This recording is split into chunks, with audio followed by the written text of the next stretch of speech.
Bonjour et bienvenue. On pense tous savoir ce que c'est que de vouloir s'isoler. Oui, un peu. On coupe son téléphone, on part un week-end à la campagne, on fait une détox digitale, comme on dit. C'est ça. Mais les sources qu'on explore aujourd'hui nous parlent de quelque chose de radicalement différent. Une solitude si profonde, si intense qu'elle est censée transformer un être humain de l'intérieur. Complètement. On va plonger dans les concepts de Halvet et d'Huxley pour voir ce qui se cache vraiment derrière cette idée. Notre mission, c'est de comprendre ce que ça signifie au-delà du cliché de l'ermite dans sa grotte, quoi. Et c'est un excellent point de départ parce que cette image de l'ermite, justement, elle correspond à l'une des deux grandes interprétations qu'on trouve. Ah, il y en a deux. Oui. La première, c'est la vision littérale. Une retraite physique dans un lieu isolé, souvent une petite cellule, et toujours sous la supervision d'un guide spirituel, un murshid. D'accord. Là, tout le temps est consacré à l'adoration, à la prière. C'est l'isolement dans sa forme la plus pure. D'accord, donc ça, c'est bien l'idée de se couper physiquement du monde. C'est ça que le terme ouzlet désigne, plus spécifiquement. La solitude. Exactement. L'uzlet, c'est vraiment l'acte de se retirer des autres.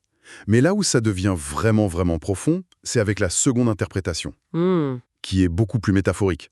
Ici, la retraite, le halvet, ce n'est plus un lieu, mais un processus intérieur. Il s'agit de purifier son cœur, de le vider de tout ce qui l'encombre. C'est-à-dire? Les fausses croyances, la colère, l'envie, tout ce que les sources appellent massiva. Massiva, c'est un terme important, j'imagine. Qu'est-ce que ça veut dire précisément? Littéralement, ça signifie tout ce qui n'est pas lui étant le divin. C'est un concept qui englobe tout ce qui peut faire obstacle, les attachements, les ambitions, les pensées parasites. Les distractions, en fait. Voilà, vider son cœur du massiva, c'est faire de la place. La retraite devient alors un dialogue intime et silencieux avec l'essentiel. Donc si je comprends bien, Massiva, c'est tout le bruit de la vie, tout ce qui nous tire dans tous les sens. Et le halvet, cette retraite, serait la méthode pour baisser le volume de ce bruit. C'est une très bonne façon de le dire. Et pour y arriver, il y a un autre outil essentiel, le riyazat. Le riyazat. Oui, c'est la dimension d'ascèse, de discipline de soi. Ce n'est pas seulement être seul, c'est aussi travailler activement sur soi-même pendant cette solitude. Voilà. Ces trois concepts, Halvet, Ouzlet, Riyazat, sont vraiment les trois piliers. Bon, cette idée de purifier son cœur est très belle, mais ça me semble terriblement abstrait. Concrètement, si quelqu'un se lance là-dedans, ça ressemble à quoi? On l'enferme dans une pièce avec du pain et de l'eau? Ben, ça peut y ressembler, oui. Les textes décrivent un rituel assez précis. Le guide, le murshid, accompagne le disciple jusqu'à sa cellule. Il y a un moment de prière, puis la porte se referme. C'est un acte très symbolique. Ah oui. À partir de là, le disciple entre dans une vie de quasi-réclusion, un état qu'on nomme itikaf. Et cette vie de réclusion, ça implique quoi au quotidien? Une discipline de tous les instants. La nourriture et la boisson sont réduites au strict minimum. Le but n'est pas de souffrir pour souffrir. Non, bien sûr. Mhm. C'est de diminuer l'emprise des besoins corporels pour que l'esprit soit plus libre. On met en sourdine les désirs physiques pour se consacrer entièrement à une occupation intérieure, le souvenir, le zikr, et la réflexion, le fikir. Je dois avouer que ça a l'air incroyablement dur. Réduire la nourriture, le sommeil. On frôle l'autoflagellation, non? Quel est le risque que ça devienne une obsession? Le risque est réel, et c'est pour ça que la présence du guide est jugée indispensable. C'est lui qui ajuste. Mais le but de cette ascèse, de ce riyazat, est très clair. Maîtriser l'ego, le nefs. Le nefs. Oui, cette partie de nous tiraillée par les passions, l'orgueil. Le riyazat, c'est un moyen de le dresser, en quelque sorte. De le forcer à l'humilité. Le dompter, en fait. C'est l'idée, oui. Il y a une métaphore poétique extraordinaire dans les sources pour décrire ça.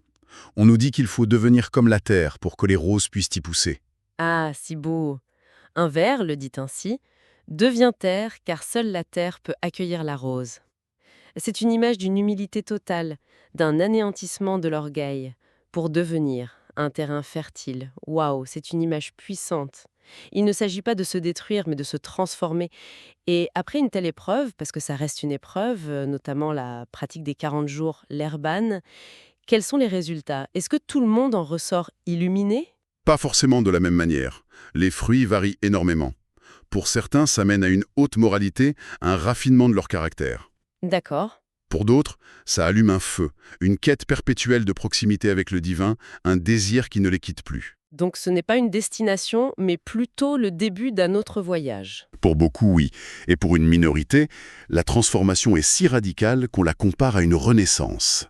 L'image utilisée, c'est celle de la libellule qui sort de sa chrysalide. Ah oui. La personne brise sa coquille, son ancien moi, et commence à vivre dans une nouvelle dimension. C'est une métamorphose. Ce qui me frappe, c'est que cette idée de retraite elle n'est pas propre à une seule tradition. Ça semble être une impulsion humaine fondamentale. Absolument. On trouve des échos de cette pratique partout. Les textes citent des figures prophétiques majeures.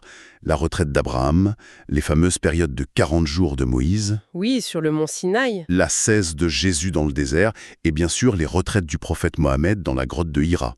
C'est un fil conducteur. Mais alors, si c'est si universel, est-ce que ça veut dire que la méthode a toujours été la même?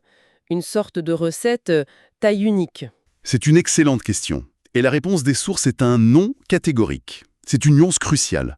La pratique n'a jamais été un moule rigide qu'on applique à l'identique. Au contraire, Ah, elle a toujours été adaptée à la personnalité, au tempérament de chaque individu. c'est une approche sur mesure en fait. Tout à fait. Et c'est là qu'on comprend pourquoi le rôle du guide spirituel accompli, le Kamil Murshid, est si central. Lui seul est censé avoir le discernement pour prescrire la forme, la durée, l'intensité de la retraite. C'est de la haute couture spirituelle, pas du prêt-à-porter. Et il y a des exemples de chemins très différents? Oh que oui. Le plus célèbre est peut-être celui de Mevlana, plus connu en Occident sous le nom de Rumi. Oui. Au début de son parcours, il a pratiqué de nombreuses retraites de 40 jours. C'était son chemin. Mais après sa rencontre bouleversante avec son maître, Shams de Tabriz, il a choisi une voie radicalement opposée, le Selvet. Attendez, Selvet, Hmm. c'est le contraire de Alvet. C'est exactement ça. Le selvet, c'est le fait d'être au milieu des gens, de trouver le divin dans la société, dans la foule. Ça alors, c'est complètement contre-intuitif. On parle de Rumi, l'un des plus grands mystiques, et il abandonne la retraite pour retourner dans la foule. Pourquoi? Est-ce que le vrai Alvet, c'était justement le monde extérieur? Vous mettez le doigt sur le cœur du sujet. Cette histoire nous force à nous demander, le but final, est-ce vraiment de se couper du monde? Et les textes suggèrent que non. L'isolement physique n'est qu'un outil, une étape. Une étape possible, mais pas une fin en soi. Le véritable enjeu est ailleurs. N'importe où l'on se trouve. Hmm. Il s'agit de ne jamais se laisser distraire par les autres, les hayars. Ce n'est pas une attente passive, mais une vigilance active. Donc, que l'on soit dans une cellule ou sur une place de marché, le travail est le même, garder le cap intérieurement. Il y a cette image poétique, garder la fontaine du cœur pur pour que l'eau de Jinn puisse y couler. C'est ça l'idée. C'est exactement ça. Et un poète, Lamekani Hussein Effendi, le dit de manière très directe. En substance, il dit « Purifie la maison de ton cœur, débarrasse-toi de tout, car le roi s'apprête à y venir. C'est une belle image. » Et il prévient que si on ne fait pas ce nettoyage, ce sont les forces négatives, chétanes, qui s'y installeront. C'est ce qui nous amène à la grande différence entre la retraite extérieure et Oui, la retraite intérieure. précisément. Quelqu'un pourrait passer 50 ans dans une grotte, mais si son cœur est encore plein de désirs, de rancœur, de massive, Sa retraite est vaine. c'est une coquille vide. Donc, une personne pourrait être assise dans une grotte depuis des décennies et rater complètement le coche si son esprit est encore en train de penser à son portefeuille d'actions. Oui, c'est une façon très moderne de le dire, mais oui, c'est l'idée.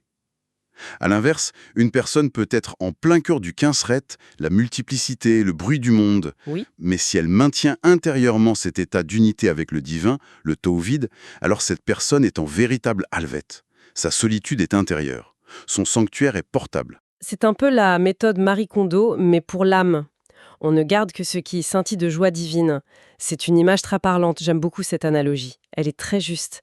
D'ailleurs, il y a une injonction divine faite au prophète David qui illustre parfaitement cela. Dieu lui aurait dit « Vide cette maison pour moi, afin que je puisse y être ». La maison étant le cœur, bien sûr. Bien sûr. Il faut le vider pour que le divin puisse y résider. Mevlana utilise une autre image très forte. Il dit qu'une personne sage choisit le fond d'un puits, parce que l'isolement apporte la paix du cœur. L'obscurité du puits est préférable à l'obscurité spirituelle de la foule. Mais il ajoute une précision capitale. Cette retraite est nécessaire par rapport aux autres, la diar, pas par rapport à l'aimer, le yar.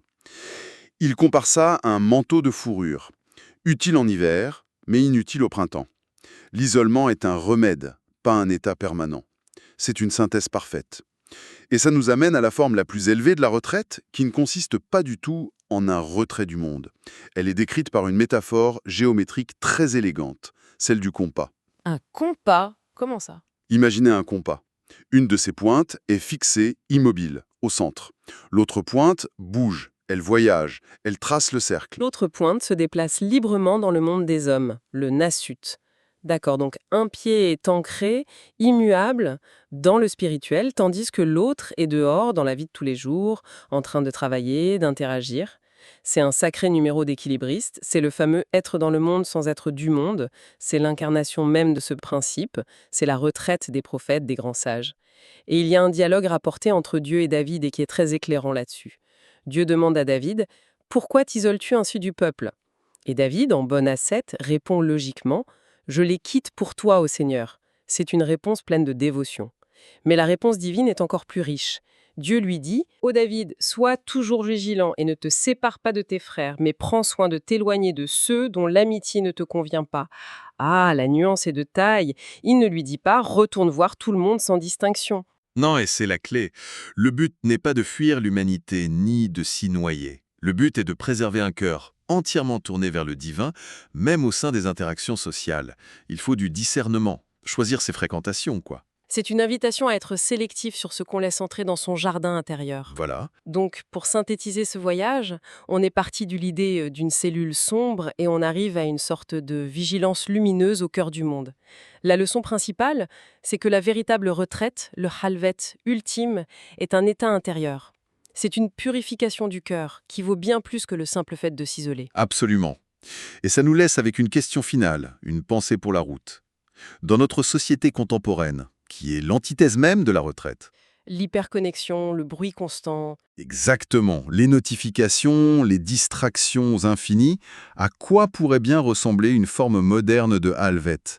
Est-il encore possible de cultiver ce sanctuaire intérieur, cette maison vide, sans pour autant se retirer physiquement de nos vies? C'est peut-être la grande question spirituelle de notre époque.